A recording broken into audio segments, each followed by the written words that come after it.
यह कहानी है सुंदरवन जंगल की, जहाँ दो बहनें चिड़िया एक दूसरे के बराबर में रहा करती थी। एक का नाम काली था और दूसरे का नाम वीरा था। काली वीरन से बहुत जलती थी क्योंकि जंगल के सभी वासी वीरन से बहुत प्यार करते थे और उससे बहुत अच्छी अच्छी बातें करते थे, लेकिन उसका कारण सिर्फ उसका रंग था। काली चिड़िया रंग में बहुत काली थी, इसी वजह से उसे कोई भी भाव नहीं देता था, कोई भी उससे ढंग से बात नहीं करता था। वहीं उन दोनों के बच्चे एक दूसरे से बहुत लगाव करते थे। एक दिन काली चिड़िया वीरा से कहती है, वीरा, तुम मेरे घर के आगे से भी मत निकला करो, क्योंकि तुम्हारा परछावा पड़ने के बाद मेरा पूरा दिन खराब जाता है और उस दिन मेरा कोई काम करने का भी मन नहीं करता। तुम ये क्या बात कर रही हो बहन?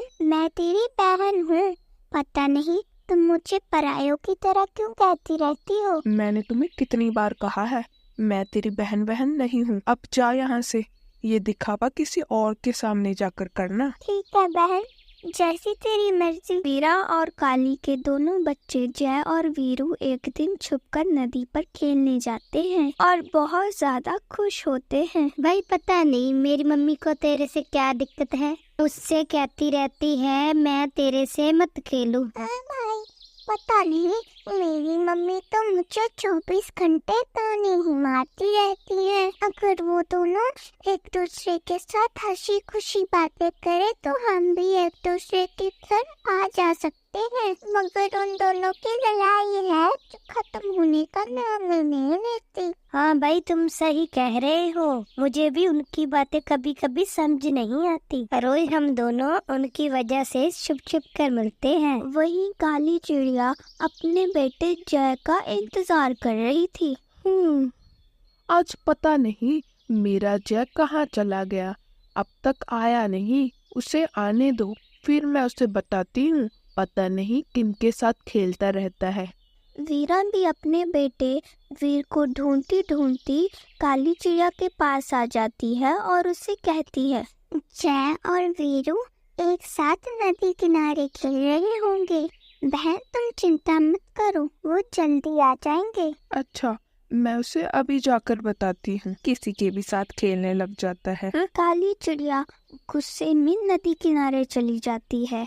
वहाँ जाकर वो जय और वीरू को बहुत सुनाती है। मौसी, आप हमेशा हमें डांटती क्यों रहती हो? हम खेल ही तो रहे थे, हम कौन सा कोई गलत काम कर रहे थे? तू चुप रहा कर, मेरे से जुबान लड़ाने की कोशिश भी मत करना, वरना ऐसी पिटाई करूंगी ना कि नानी याद आ जाएगी। काली चिड़िया अपने बेटे जय को अपने साथ लेकर चली जाती है और घर जाकर उसे बहुत डांट लगाती है। माँ आप इतना चिक क्यों कर रही हो? हम खेलने ही तो गए थे, चोरी करने थोड़ा गए थे। चुप रह तुम। अगर आज के बाद तू उसके साथ खेलने गया ना तो मैं तेरी टांगे तोड़ दूंगी, समझ आई बात? माँ आप बहुत बुरी हो, आपसे तो अच्छी वो ही मासी है। काली चिड़िया को ये सब सुनकर बहुत बुरा लगता है और वो मन ही मन में सोचती है, आज मेरा बच्चा भी उस वीरा की तारीफ कर रहा है। पता नहीं वो मनुष्य मेरा पीछा कब छोड़ेगी। इससे अच्छा तो वो ये जंगल ही छोड़कर चली जाए। फिर अगले दिन जय और वीरू छुपके फिर से नदी किनारे जा रहे थे, लेकिन आज वो दूसरे रास्ते से जा रहे थे क्योंकि वो रास्ता उसकी माँ काली चिड़िया को पता लग गया था। भाई आज मैंने नया रास्ता ढूंढा है, इससे भी हम नदी किनारे पहुंच जाएंगे और मौसी को पता भी नहीं चलेगा। हम आगे से इसी रास्ते से नदी पर जाया करेंगे। वो वहाँ जा ही रहे होते हैं कि रास्ते में उन्हें कुछ तितलियाँ नजर आती हैं। वो तितलियों के साथ खेलने लग जाते हैं। वो बहुत खुशी खुशी खेल रहे थे। खेलते खेलते जय का पैर फिसलता है और वो मिट्टी के दलदल में गिर जाता है। वीरू उसे बाहर निकालने की बहुत कोशिश करता है, लेकिन वो उसे बाहर नहीं निकाल पाता। भाई तुम डरना मत, मैं तुम्हारी मम्मा को अभी बुला कर लाता हूँ, वो जल्दी आएंगे और तुम्हें बाहर निकाल लेंगे। भाई तुम अपने पैर दलदल में चलाते रहना, इससे तुम दलदल के अंदर नहीं धंसोगे। भाई जल्दी करो, मुझे डर लग रहा है। भाई तुम डरो मत, मैं अभी मौसी को बुला कर लाता हूँ। वीरू अपनी मौसी काली चिड़िया के पास चला जाता है और उसे रोते रोते कहता है, मौसी मौसी जल्दी चलो, जैक दलदल में फंस गया है, उसे आपकी जरूरत है। तुम्हें बेवकूफ बनाने के लिए मैं ही मिलती हूँ? मेरा जय तो जंगल में दाना ढूंढने गया है, जाओ यहाँ से। लेकिन मौसी मेरी बात तो सुनो। तुझे कहा ना, जा यहाँ से, वरना मार मार के तेरा भुर्ता बना दूंगी। फिर वीरू रोता हुआ अपनी माँ के पास चला जाता है। माँ, जय दलदल में फंस गया है, उसे हमारी बहुत जरूरत है, जल्दी आओ। चलो बेटा जल्दी चलो। वीरा जल्दी से अपने बेटे को लेकर जय के पास चली जाती है। जय मेरे बच्चे, तू डर मत, तेरी मौसी यही है, मैं तुम्हें जल्दी बाहर निकाल लूंगी। वीरा इधर उधर देखती है मगर उसे कुछ नहीं मिलता। वो डरते डरते बोलती है, हे भगवान, मैं अपने बच्चे को कैसे बचाऊं?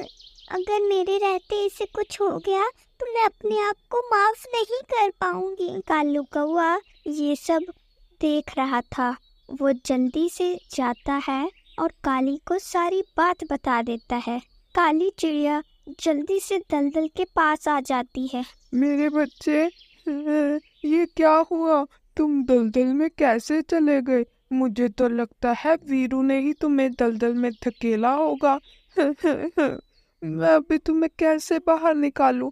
मैं इसीलिए तुम्हें इन लोगों से खेलने के लिए मना करती थी। देख, अब इनके कारण क्या हो गया। काली बहन, तुम चिंता मत करो, हम कुछ ना कुछ कर कर जय को बाहर निकाल लेंगे। काली चिड़िया गुस्से से वीरा को धक्का देती है और गुस्से से कहती है, चुप कर जा तुम। तुम्हारी वजह से मेरे बच्चे का ये हाल है। तुमने मेरी पूरी जिंदगी खराब कर दी। तुम मेरी जिंदगी में एक कलंक की तरह हो। तुम्हारी वजह से मेरा बच्चा जिंदगी और मौत के बीच में खेल रहा है। खैर, मुझे तुमसे बहस नहीं करनी और मुझे मेरे बच्चे को बचाना है। काली चिड़िया बहुत सोचती है और इधर उधर देखती है मगर उसे अपने बच्चे को बाहर निकालने का कोई रास्ता नहीं मिल रहा था और उधर जय दलदल के अंदर धंसता जा रहा था। काली ये सब देखकर रोने लग जाती है। तभी वीरा को एक जगह पर एक लकड़ी दिखाई देती है। वो वहाँ से वो लकड़ी लाती है और जय की तरफ फेंक कर बोलती है, बेटा इसे जल्दी पकड़ो, मैं तुम्हें इससे खींच लूंगी। ठीक है मसी, प्लीज आप मुझे बचा लो।